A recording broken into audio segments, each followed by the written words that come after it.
Timberwolves get absolutely robbed in the 21-point home win as they blow out the Houston Rockets and don't get Boban Marjanovic minutes. An absolute outrage, extremely discourteous out of this now 23-26 Houston Rockets team.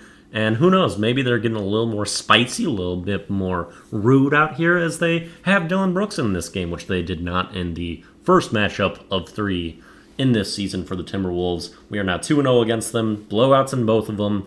Dillon Brooks back in this one. He held Anthony Edwards to 1 of 8 shooting in the first half, just 6 points. Played great defense. He was tenacious, as he always is. Still getting caught with some fouls. Anthony Edwards being smart, creating contact in there.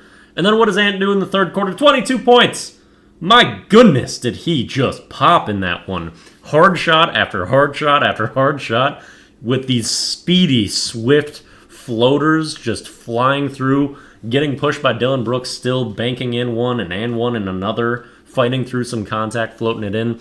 Difficult step-back threes. Anthony Edwards was putting on a show in the third quarter, and the offenses were pretty putrid overall throughout this game.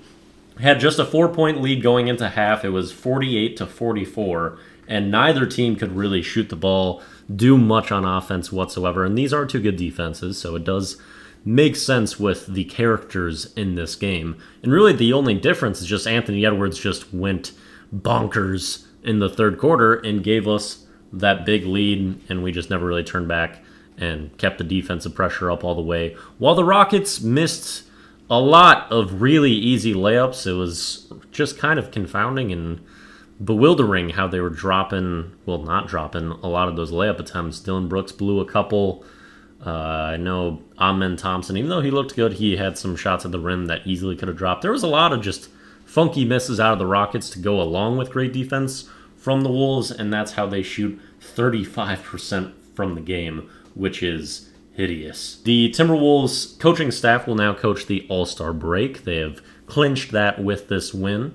Not guaranteed that we're going to be in the 1 seed going into All-Star break still, but it's decided that they will get that honor. And good for them. Good for Chris Finch. He deserves it. You look at that dude's eyes, and dude, they are drooping down almost to like nostril level. He looks exhausted and demolished as a 1 seed coach.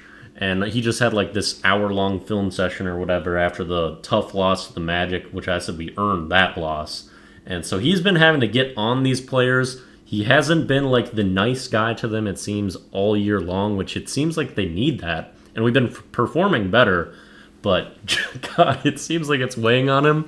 So I'm happy he's getting rewarded for that. And dude has to grind. He looks miserable through a lot of these games.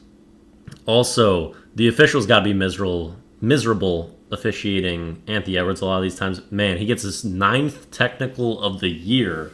They're all just yelling at refs for missed calls. And the one where he got the technical from this, I mean, he's just getting his entire arm groped by Whitmore, who is really popping lately as a rookie on offense. Watching his summer league games, too, I'm just like, the defense is going to be the massive question mark on this guy with the effort there. But he can fill it up on offense for sure. And he's just grabbing Anthony Edwards' arms and screaming about it and pissed off. It's justified, but he's got to really tone back his reactions. And I don't like how much we're antagonizing the refs, how we've done that all year long.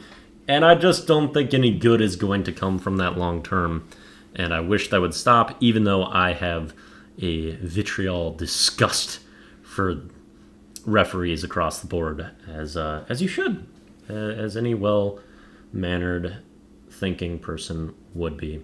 Also, another fantastic Rudy Gobert game. I think he's probably been the most stable, consistent player for this Wolves team all year long.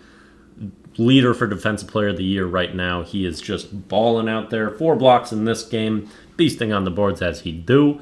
I think his offensive game has gotten more patient as we've gone through, and we've gotten better at integrating him as well. Mike Conley pickup, can't overstate how important that is in getting Gobert more comfortable as well. Conley, fairly solid game in this one. Not a bunch of output out of him recently since his return, but he's just still solid. He's up there, too, for one of the most consistent players on the team. It's kind of Ant, Rudy, and Conley that are the most consistent, but, of course, like varying levels of maximum output. Anthony Edwards, of course, leading that. And you can see what he just does in one quarter. 22 points of his 32 just is the difference maker in the game basically entirely. And it's still a bit of a downer, like how mediocre our offense is unless our stars are just making very difficult shots and doing everything themselves. So that's still a concern, something that's going to need to improve. And as we reach the trade deadline in 4 days here, I don't know if we're going to do anything. I don't think we will, except for maybe some bench tweaks. But you even look at our bench, what are we going to get realistically? Like, you'd want more of a backcourt scorer to give us a bit more of a punch offensively, someone that can create their own shot ideally. But we're not going to want to compromise defense. I don't think that's going to be something we're going to go for that much. And we even got people like Troy Brown Jr. that's not even in the rotation. He's a great 3-and-D player that hustles really hard, has been a starter in this league, and he can't even crack the rotation. I don't know what we would even go out and realistically get. I hope we do get some more offensive punch. I just don't know how realistic that is. We were hoping that Shake Milton would be that potentially with his season averages going in, but that's not the year that Shake has had. I don't know if we make a move.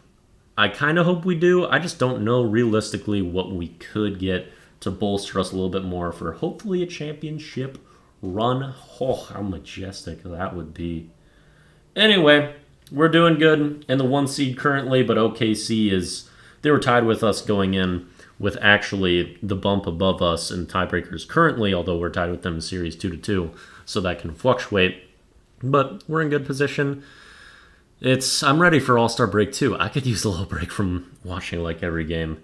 It is that part of the season where teams' performances, motivations, and just the day-to-day can become a drag. So you got to kind of asterisk most games of the season this year, but we got a good output of that. I'm just interested to see how we close out this season. I'll keep you up to date as we keep going. Yeah, bye.